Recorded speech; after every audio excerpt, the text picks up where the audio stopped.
Today we are going to discuss VBT. Let us see what is the importance of VBT. What are the main postulates of VBT? VBT means valence bond theory. What is that? Valence bond theory. So main postulates of this theory is already posted in my previous video. To watch that, you should see my previous video by typing postulates of VBT. आज हम लोग VBT के बारे में discuss करेंगे और VBT का सबसे इम्पोर्टेंट पार्ट जो होता है वो उसका एप्लीकेशन, ठीक है। तो इसमें हम लोग देखते हैं, इसके हेल्प से हम लोग बहुत सारे स्ट्रक्चर और उसके मैग्नेटिक नेचर को बताते हैं। स्ट्रक्चर और मैग्नेटिक नेचर, जैसे दिया गया कॉम्प्लेक्स डायमैग्नेटिक होगा या पैरामैग्नेटिक, या उसके स्ट्रक्चर के बारे में पूछता है, ठीक है। तो हम लोग इसी पे बेस्ड एक क्वेश्चन आज करेंगे और हमारा आज का क्वेश्चन है वाई एन आई C N whole 4 2 minus h square planar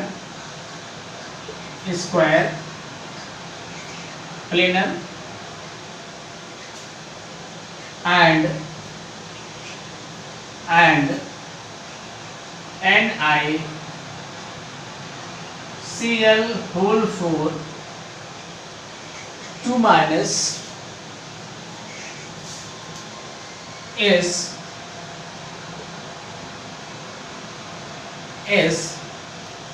tetrahedral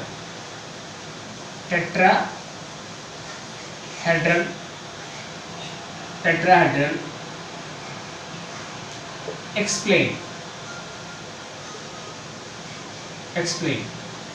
अब इसका दूसरा क्वेश्चन क्या होता है, एक क्वेश्चन के रूप में ही आता है।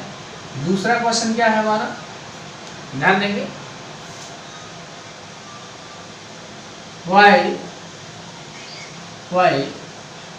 ni whole 4 cn 2 minus is diamagnetic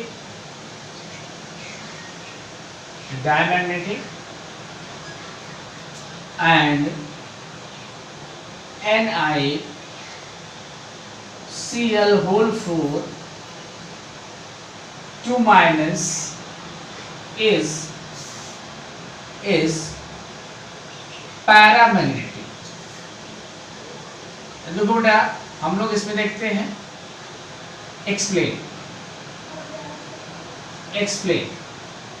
देखो दोनों क्वेश्चंस के सेम आंसर। अब हमें ये मालूम होना चाहिए कि किस क्वेश्चन में हमें कौन सा आंसर लिखना है। तो मैं अगर ये दोनों में से कोई एक question, any one of the question is being asked, you have to write same answer. So let us move to answer, let us move to explanation। यहाँ कह रहा है explain it और explain, इसको हमको explain करना है, ठीक है। तो हम लोग इसको देखते हैं, क्वेश्चन क्लियर हो गया होगा।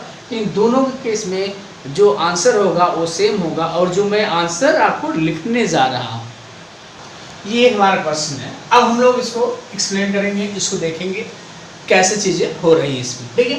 तो देखो इसमें अगर हम लोग इसमें देखें, सेंट्रल एटम कौन सा है, निकल एटम है। तो हम लोग क्या लिखेंगे, निकल एटम इलेक्ट्रॉनिक, ऐसे लिख दे रहा हूँ शॉर्ट में, कन्फिगरेशन, इसको भी शॉर्ट कर दिया। तो आप जानते हो कि निकल का एटॉमिक नंबर क्या होता है, 28 होता है। और इसमें हमें इसके स्ट्रक्चर या मैग्नेटिक नेचर बताने के लिए पूरा इलेक्ट्रॉनिक कन्फिगरेशन नहीं लिखना होगा, पूरा इलेक्ट्रॉनिक कन्फिगरेशन हमको नहीं लिखना होगा, केवल डी और लास्ट एस का लिखना होगा। तो ये हमारा होता है, ध्यान देंगे, एटॉमिक नंबर इसका होता है 28, तो D8 और फिर क्या होगा 4s2, ये हो गया। बात समझ आ रही है सबको। ऐसे इसमें भी होगा, ध्यान दीजिएगा, तो इसमें भी ऐसे है, निकल एटम इलेक्ट्रॉनिक कन्फिगरेशन, ठीक है। इसमें क्या हो जाएगा D8 4s2। अब देखो यहाँ पे दोनों में अगर मैं इसको ऐसे भी लिख दूँ 4p0, ध्यान दीजिएगा, अगर 4p0 भी मैं यहाँ लिख दूँ तो इसमें हम इलेक्ट्रॉन नहीं दिखा रहे हैं, 0 दिखा रहे हैं, इसका मतलब इसका इलेक्ट्रॉनिक नंबर भी क्या है 28 ही है। अब देखिए बेटा यहाँ पे अगर हम लोग यहाँ पे कैलकुलेट करें या देखें तो एनआई का ऑक्सीडेशन स्टेट क्या है, आई थिंक आप क्लियर हो पा रहे हैं। एनआई का ऑक्सीडेशन स्टेट क्या है +2। कैसे ये हम देख लेते हैं। जैसे आप मान लीजिए इसका ऑक्सीडेशन स्टेट क्या है x है, let the oxidation state of this is x plus ये कितना है Cn कितना है 4 और 1 Cn कितना होता है 1 होता है, इज इक्वल टू -2। तो x - 4 is equal to -2, x is equal to -2 + 4 is equal to +2। तो इसमें हम लोग क्या देख रहे हैं कि इसका ऑक्सीडेशन स्टेट क्या है +2 है। अब देखिए इस स्टेट में हम लोग इलेक्ट्रॉनिक कन्फिग्रेशन करेंगे। We will write electronic configuration in +2 state. तो ये आपका एटम था, अब ये हो गया आयंस, ये हो गया आयन इलेक्ट्रॉनिक कन्फिग्रेशन। ध्यान देंगे तो इलेक्ट्रॉन 2 आयन ये लॉस करेगा, तो हमको मालूम है कि जब ये इलेक्ट्रॉन लॉस करेगा तो इलेक्ट्रॉन हमेशा आउटर मोस्ट सेल से ही बाहर जाता है, ये चीज़ आपको ध्यान रखना है। तो ये हमारा इलेक्ट्रॉनिक कन्फिग्रेशन हो जाएगा 3D8 4s2 sorry 4s and 4p0। इसका भी कुछ ऐसा ही होगा, ऐसा ही होगा Ni2+ हो गया। ध्यान देना इलेक्ट्रॉनिक, ये थोड़ा सा मैं शॉर्ट में दे रहा हूँ, कन्फिग्रेशन क्या हो जाएगा 3D8 4s 4p, ये हो गया। देखो इसमें हम इलेक्ट्रॉन नहीं दिखाएंगे। अब देखिए यहाँ पे हमने एक कॉन्सेप्ट दिया था कि जो ये ऑर्बिटल होता है या सेंटीमीटर एटम होता है वो अपने कोऑर्डिनेशन नंबर के इक्वल ऑर्बिटल उपलब्ध कराता है। अब देखो यहाँ पे अगर हम लोग यहाँ पे देखें तो इसके ऑर्बिटल को हम लोग ऐसे दिखा सकते हैं, ध्यान दीजिएगा। देखो ये आपका हो गया d ऑर्बिटल 5 होता है, सबको मालूम होगा। ये आपका s हो गया, ऐसे हम दिखा दें यहाँ पे, और ये आपका हो गया p, ध्यान देंगे ये आपका हो गया p। इसमें कितने इलेक्ट्रॉन हैं 1 2 3 4 5 6 7 एंड 8। ये देखो इसमें हमें ध्यान देना है कि जो ये लिगेंड है Cn लिगेंड है, ध्यान देंगे बेटा Cn लिगेंड होता है, ये स्ट्रॉन्ग लिगेंड होता है। या हम लोग कहते हैं कि ये लिगेंड क्या करता है कि इसके इलेक्ट्रॉन की पेयरिंग करा देता है। तो हम लोग इसको ऐसे भी लिख सकते हैं, OR कर दें इसको, और मैं इसको ऐसे लिख सकता हूँ, ध्यान दीजिएगा इसको विशेष ध्यान रखना है, ऐसे लिख सकता हूँ। देखिए यहाँ पे मैं ऐसे बना रहा हूँ, ध्यान दीजिएगा बेटा। देखो 1 2 3 to 5 कितने हैं। अब देखिए ये लिगेंड क्या है, इसके इलेक्ट्रॉन को पेयरिंग करा देगा तो इलेक्ट्रॉन कहाँ मूव कर जाएगा, यहाँ मूव कर जाएगा, ये ऑर्बिटल आपका खाली हो जाएगा। अब जो इसका इलेक्ट्रॉनिक कन्फिग्रेशन होगा कुछ ऐसे होगा, ध्यान दीजिएगा ये ऐसे होगा। अब यहाँ पे देखो इसका कोऑर्डिनेशन नंबर क्या है बेटा 4 है, ठीक है। इसका कोऑर्डिनेशन नंबर 4 है तो क्या करेगा 4 ऑर्बिटल, जो एम्प्टी ऑर्बिटल स्टार्टिंग से जो 4 एम्प्टी ऑर्बिटल होंगे उनको यूज कर लेगा। तो देखो यहाँ पे ये आप क्या हो गया 3D आपका 8 है, ध्यान देंगे 3D 8 है, तो इसका एक d ऑर्बिटल, ध्यान देंगे इसका एक d ऑर्बिटल, इसका एक s ऑर्बिटल और इसका 2 p ऑर्बिटल, ध्यान देंगे बेटा। देखो ये चीज ध्यान रखना dsp2 मतलब ये कितने ऑर्बिटल बना लेंगे, देखो 1 2 3 4, तो ये कितने ऑर्बिटल हाइब्रिड ऑर्बिटल बनाएंगे। देखो हाइब्रिड ऑर्बिटल कितने बना रहे हैं 4, और ये कौन सा ऑर्बिटल है ध्यान देंगे dsp2 हाइब्रिड ऑर्बिटल। अब जो ये वाला ऑर्बिटल हम लोग इसको एज इट इज रख देंगे, ऐसे देखो एज इट इज हमने रख दिया, ध्यान देंगे यहाँ पे ये आपका हो गया एज इट इज, हम लोग ऐसे लिख दिए, देखो ये आपका हो गया। अब ये आपका 3D यहाँ पे ही है, ठीक है। अब यहाँ हम लोग देख रहे हैं कि देखो इसको हम लोग क्या लिख सकते हैं, कौन सा आइटम dsp2 हाइब्रिडाइज्ड हुआ है, तो हम कौन से एटम को देख रहे हैं, Ni+2 ध्यान देंगे, Ni2+ in DsP2 hybridization, DsP2 hybridization, ध्यान देना बेटा, ये चीज समझ में आ रही है।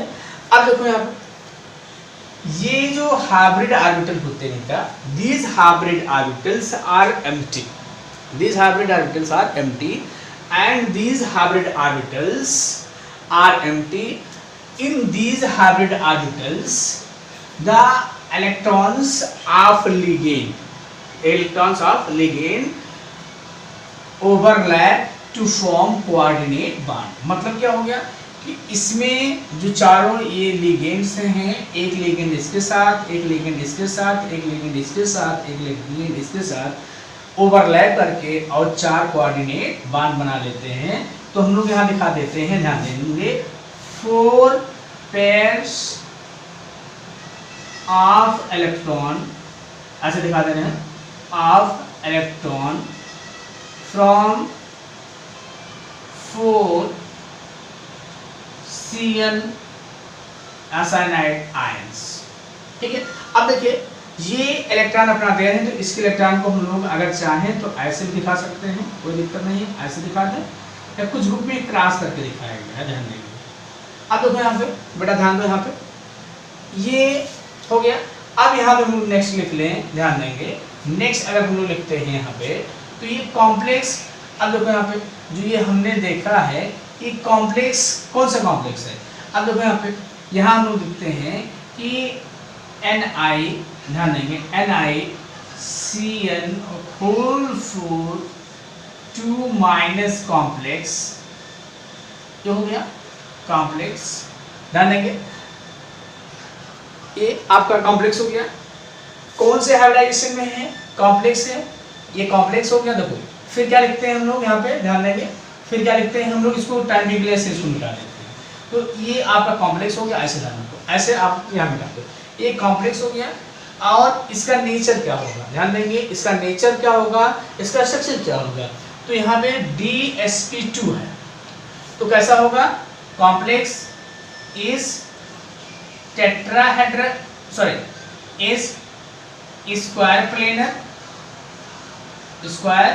प्लेनर एंड डायामैग्नेटिक, ध्यान देंगे इसको, एंड डायामैग्नेटिक। थोड़ा सा आप लोग यहाँ ध्यान दें, इसको हम थोड़ा सा रिड्यूस कर दें, देखो, एंड डायामैग्नेटिक।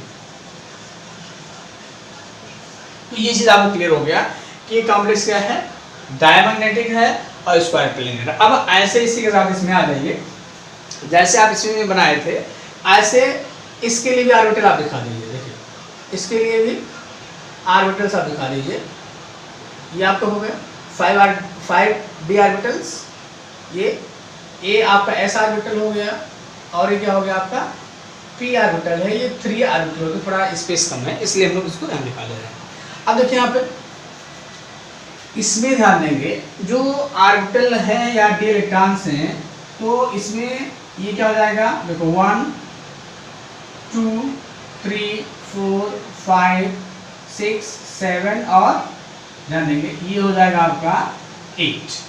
अब देखो यहाँ पे ध्यान देंगे, यहाँ पे 8 हो गया। अब यहाँ पे ये जो लिगेंड है, ध्यान देंगे, ये लिगेंड है, ये इसके इलेक्ट्रॉन को पेयरिंग नहीं करा पाएगा, ध्यान रखना है, इसके इलेक्ट्रॉन को पेयरिंग नहीं करा पाएगा। हम लोग वो आर करके सोचते हैं, थोड़ा मैं इधर लिख देता हूँ जिससे चीज़ें क्लियर हो जाएंगे। ध्यान दीजिएगा, ये देखो ये आपका एज इट इज रह जाएगा ऐसे, क्यों, क्योंकि इससे पेयरिंग नहीं होगा। और इसका कोऑर्डिनेशन नंबर क्या है, इसका कोऑर्डिनेशन नंबर क्या है 4। तो जो हमने क्या बताया था, जो एम्प्टी 4 ऑर्बिटल होंगे उन्हीं को यूज कर लेगा।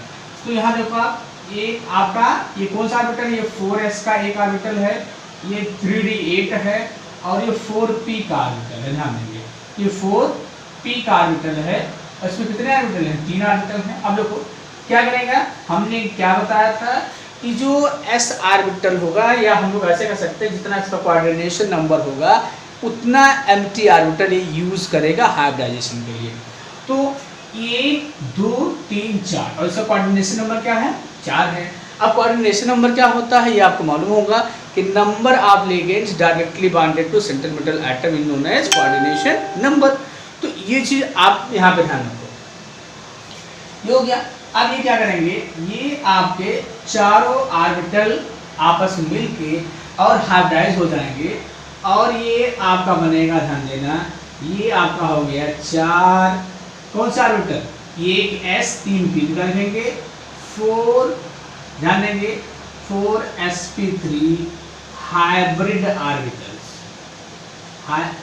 4 sp3 हाइब्रिड ऑर्बिटल, या हम लोग इसको दिखा दें sp3 हाइब्रिडाइजेशन, ध्यान देंगे, ये हो गया। इसको आप एज इट इज दिखा दो, हम ऐसे इसको दिखा रहे हैं जब।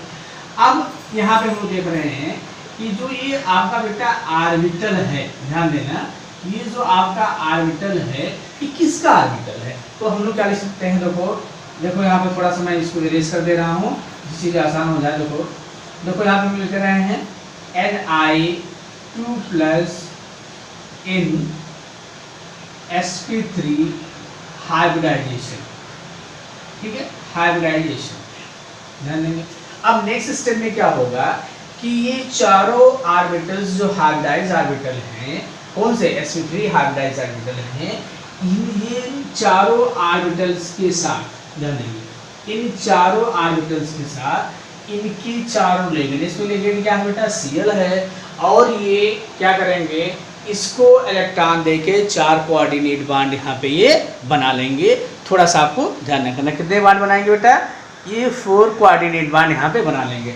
इसको आप एज इट इज दिखा दो, ये आपका D वाला, इसमें D8 है, इसमें D8 है, तो D को हम लोग ऐसे दिखा देते हैं, देखो यहाँ पे ये हो गया, यहाँ पे 2 इलेक्ट्रॉन्स, यहाँ 2 इलेक्ट्रॉन्स, यहाँ 1 और 1 हो गया। अब देखो यहाँ पे ये कितने हाइब्रिड ऑर्बिटल हैं, 4 हाइब्रिड ऑर्बिटल हैं, और कौन से हैं, sp3 हाइब्रिडाइज ऑर्बिटल हैं। अब इसमें जो इसके चारों सेल हैं ये इसके साथ ओवरलैप करके क्या बनाएंगे, 4 कोऑर्डिनेट, मतलब ये हो गया कि एक सेल इसके साथ ओवरलैप करेगा, एक कोऑर्डिनेट बनाएगा, दूसरा इसके साथ, तीसरा इसके साथ और चौथा इसके साथ ओवरलैप करके कोऑर्डिनेट बांड बना लेगा। और ये हम लोग इसको दिखा सकते हैं, जब ये कोऑर्डिनेट बांड बनाएंगे तो ये अपने इलेक्ट्रॉन इसको दे देंगे, ध्यान देंगे, अपने इलेक्ट्रॉन दे देंगे। अब देखो हम लोग यहाँ लिख सकते हैं 4 पेयर्स ऑफ इलेक्ट्रॉन, ऐसे लिख दे रहा हूँ, इलेक्ट्रॉन्स फ्रॉम 4 क्लोराइड आयंस, देखो क्लोराइड आयंस उधार दिया गया है। अब देखो यहाँ पे इसका हाइब्रिडाइजेशन क्या है, हाइब्रिडाइजेशन क्या है, देखो इसका हाइब्रिडाइजेशन क्या है, sp3 है, तो अगर हाइब्रिडाइजेशन है sp3 तो स्ट्रक्चर क्या होगा, टेट्राहेड्रल। 10 देखो ऐसे लिख सकते हैं, 10 द कॉम्प्लेक्स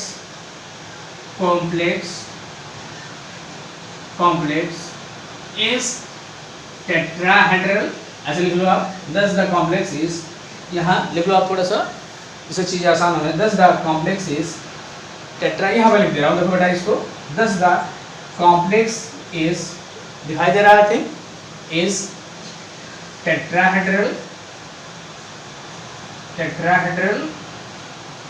एंड नेचर क्या होगा, देखो अनपेयर्ड इलेक्ट्रॉन है, तो अगर अनपेयर्ड इलेक्ट्रॉन है तो पैरामैग्नेटिक होगा, ये ध्यान रखना है। Complex is tetrahedral and paramagnetic,